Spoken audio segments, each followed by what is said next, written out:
And that's what we are. Lincoln supposedly freed the black slaves, and the banks made us all slaves. I don't think that's a very good trade. I have nothing wrong with freeing the slaves, but I wanted to be one of them. I don't think that I wanted to be still a slave forever and ever. And that's what we are.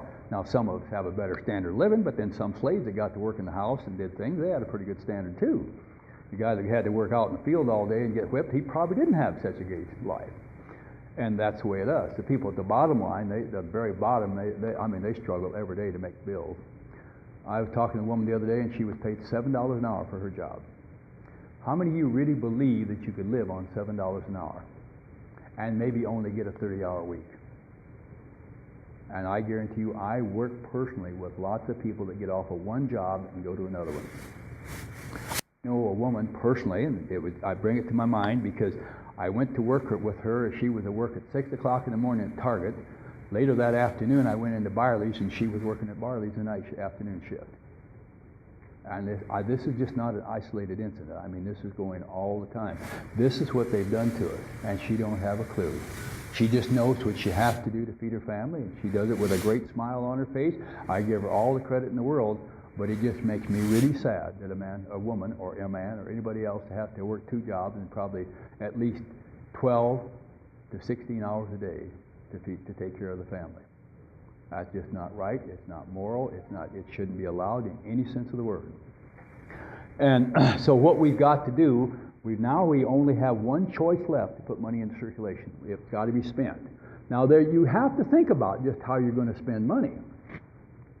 Because if the government created all the money and only spent it to have fund wars, what would we have? We'd have constant war, wouldn't we? And you'd have to have constant war to get money. So I don't think that's the option. So I went to the Constitution and I read in it, the United States Constitution, and it said that Congress was to coin the money and provide for the post roads. So if you created the money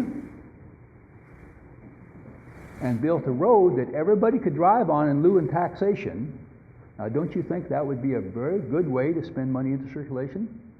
Because you and I could do business without money. We could barter. You could trade me your sweater for my jacket. We could do business. But if we couldn't get to each other to make the trade, how would you do any business? If you don't have a good transportation system, you cannot have commerce. That's the end of it. That's all there is to it.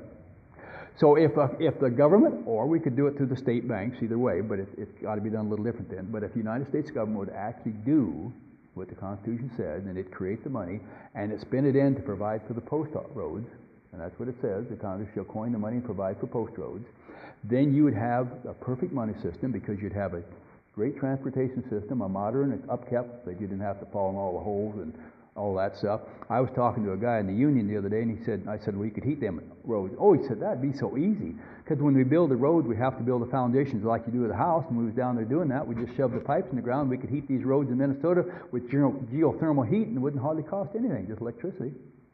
Now, you have a big snow, you'd have to go blade it off, but after that, it never would ice. You'd never have ice. Have a little rain, it wouldn't have ice. It would just run off, and a little bit would dry a little bit. And you don't have to have it about 36 degrees or 35 to do that. It costs practically nothing.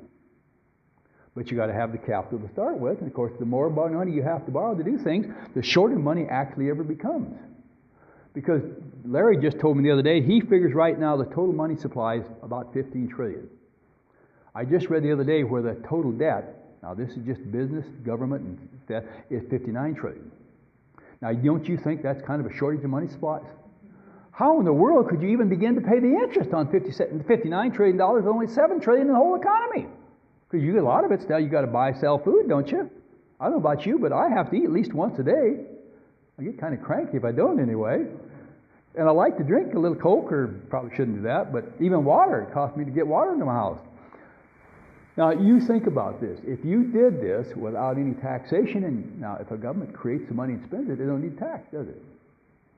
How could you ever have a better life if your money come in debt-free and it had to be earned by somebody? Somebody had to actually work and produce something to get paid for this money. It's not free to anybody. It's all come to them when they work and produce, and then this is built and the money comes into circulation. Now you don't need hardly any taxes, and believe it or not, most of your taxes come from a shortage of money.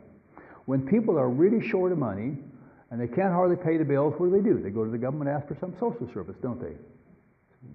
food stamps or something else, health care, child care, you name it. Well, then they do that, they'll gladly do it, man. If I do that for you, you'll surely vote for me, won't you? And so, by golly, they do that, but now they go in debt, and the interest goes up, the taxes go up, and now it gets tougher than it was before to make a living. And we all see it.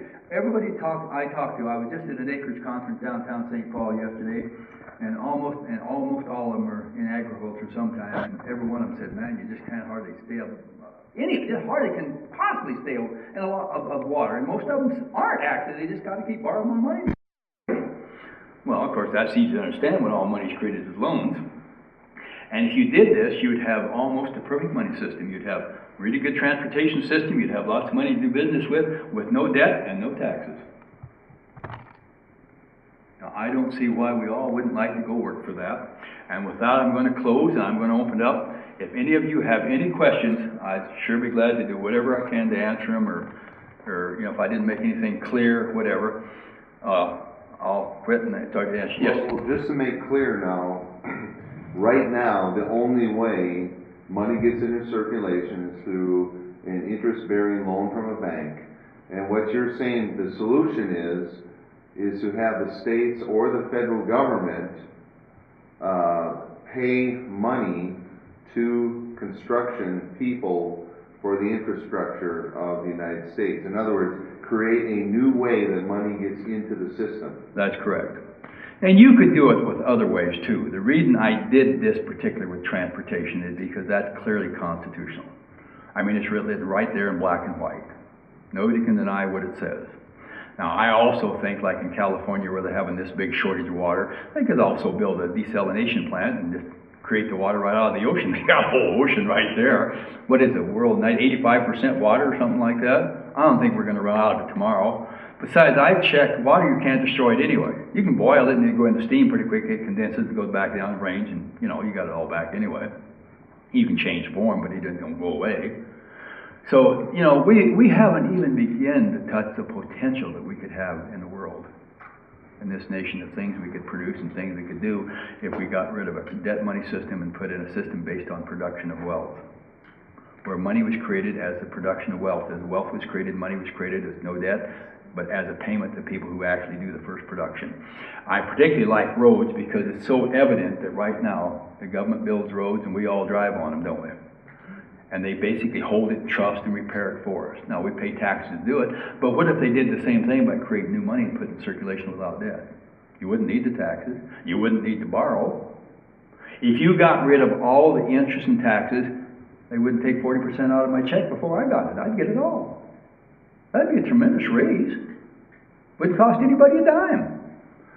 The only one who might lose is the banker, and he's stealing it all anyway, so what the heck difference? Now, correct me if I'm wrong, I'm not a great Bible school student, but doesn't it say something about there that thou shalt not steal in the Bible? Wouldn't that imply that maybe you shouldn't let people steal from you either? I kind of think that would be pretty well implied. If you should not steal, you shouldn't stand around and watch me steal either, should you? Well, yet we do that all the time.